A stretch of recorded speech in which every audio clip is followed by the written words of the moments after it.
In a quiet, sunlit town lived a family that seemed to have it all. A successful father, a sharp, well-known lawyer, a devoted mother, a homemaker who kept their home glowing, a 22-year-old son with a kind heart, and a little girl named Emily, just 10 years old and the light of everyone's life. Together, they lived in a beautiful 2-story house, the kind of place where Sunday dinners turned into laughter-filled evenings, where every morning began with hugs and every night ended in peace. But happiness, as they would soon learn, can be fragile. One day, a new neighbor moved into the house next door, an old woman.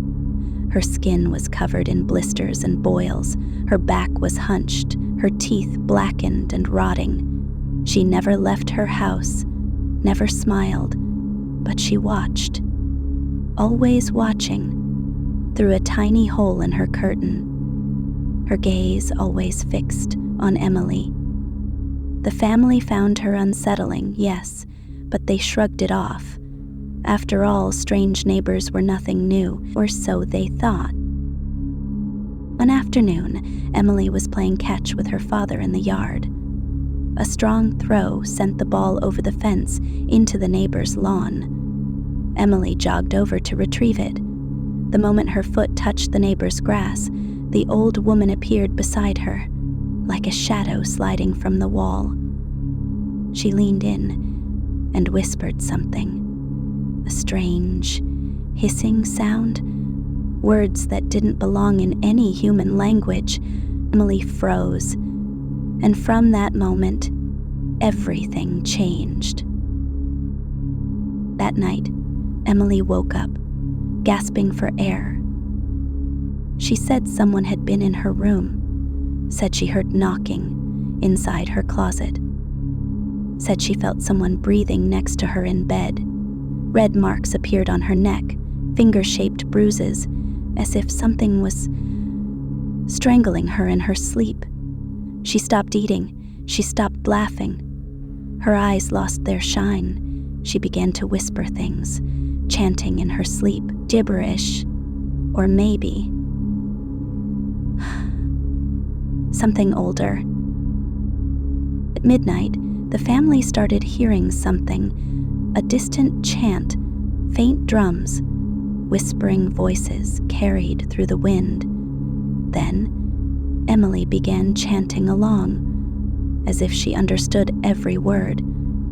Some nights she screamed, some nights she cried, some nights she just stood, facing the mirror, not blinking, for hours. Desperate, the family called a priest. When the priest arrived, they told him everything about Emily's behavior, the midnight chants, the bruises, the woman next door. The priest froze. "There is no woman next door," he said. "That house has been abandoned for 2 years." The family insisted they'd seen her, but the priest only shook his head. That house belonged to a woman who set herself on fire during a ritual. A witch, they say. At night, the priest prepared the exorcism. Emily sat motionless, her eyes black as coal. As he opened the Bible, the pages burst into flames. A steel rod from the fireplace shot across the room and impaled the priest through the chest. Then the family, all at once, picked up knives and with blank expression slit their own throats, their blood forming a perfect star around Emily. Emily stood in the center, smiling. Her small hands reached into her chest and ripped out her own heart, still beating.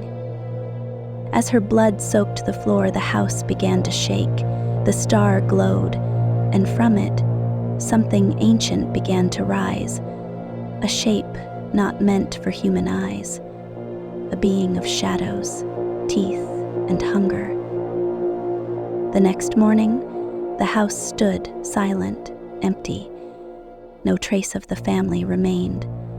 Only the whispers and the eyes, watching through the cracks in the curtains.